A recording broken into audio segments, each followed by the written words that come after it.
Hey, what's up guys? Ito na yung ating part 2. So, papunta tayo ng C5 ngayon. So, mapapansin nyo, ito na yung karugtong ng ating isang video. So, ayan. So, nandito na tayo ngayon. Pa C5 na tayo. So, makikita nyo sa left side, nandiyan na yung toll gate ng expressway. So, meron din dito sa dulo. So, malaki na rin yung pinagbago. Medyo na-amaze tayo kasi before ginagawa pa lang yan, hindi mo pa makikita yung mga flyover. Kung makikita nyo guys, meron siyang flyover. Hindi ko lang kung saan siya connected or possible connected to yung papuntang C5 extension. For sure yan yung karugtong yan. So malaki na yung pinagbago dito. So ito is part of Taguig na. Kanina galing tayong South Arca, so dire-diretso nyo lang yun. Kung nakita nyo sa may intersection, diretsong Pasay. Ito naman, nung nag-turn right tayo dun sa video, so ito na yung papuntang Market, Eastwood, so McKinley. Marami tayong madadaanan dito na mga malalaking establishment or mga kilalang place dito sa Manila. So ayan guys, share ko na din pala sa inyo tong daan na to. Itong daan na to, December 25, 2013, nagkaroon tayo ng accident dito, motorcycle accident. So yan, dito sa may shell, sa may left side niya, may U-turn slot yan dati. So na-accidente tayo dyan. So share ko lang sa inyo, Christmas na Christmas. So ayan, Centennial yan guys. So yan yung pinakapalatandaan natin. Ito dire-diretso na to.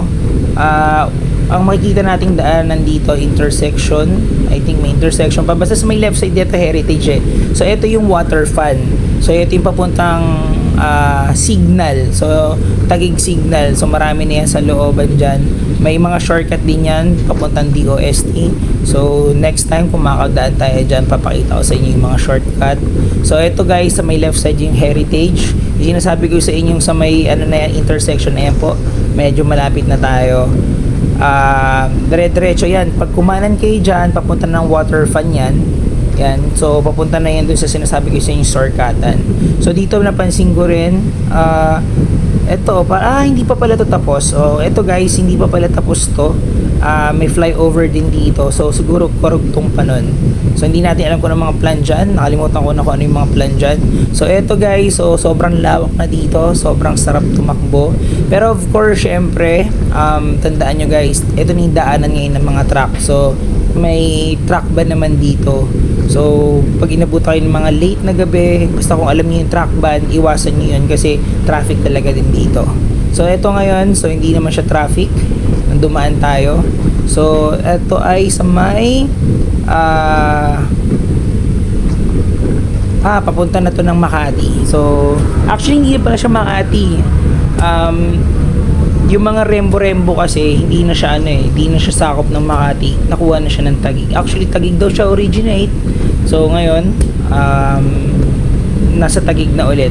So, ito yung dinadaanan ko everyday before nung nagtatrabaho pa tayo sa SM Bikutan. So, ilang years din tayong nag-SM Bikutan. Ito yung dinadaanan ko everyday. Ayan yung Petron. So, lagi tayo dyan, nagpapagasin na dati. So, ayan, susunod dyan, may pataas dito parang tulay. So, ang sunod dun sa may Blue Bus na. Yung sunod na stopover. Pero ito, nakalimutan ko yung pangalan dito eh. Medyo limot ko na, pero marami pa rin mga lusutan dyan. So sa left side, makikita nyo yung lawak ng McKinley. So pagkatapos nyo dito kasi medyo malalaki pa yung mga subdivision dyan. So McKinley, kabila naman is yung mga Rizal, Pembo. So yun. So basta ito lang, sundan nyo lang tong video na to sa mga galing south. So para hindi kayo maligaw, pwede nyo gamitin itong C5 papuntang Taguig, papuntang Makati, papuntang Pasig. So ito talaga yung pinakamaganda ring lusutan. Alright, so sana makatulong tong video na to. And ride safe and God bless you guys. Basta dire-diretso na to. Nakita nyo na yung SM Ora, Market, and so on and so on and so on. Bye, ciao.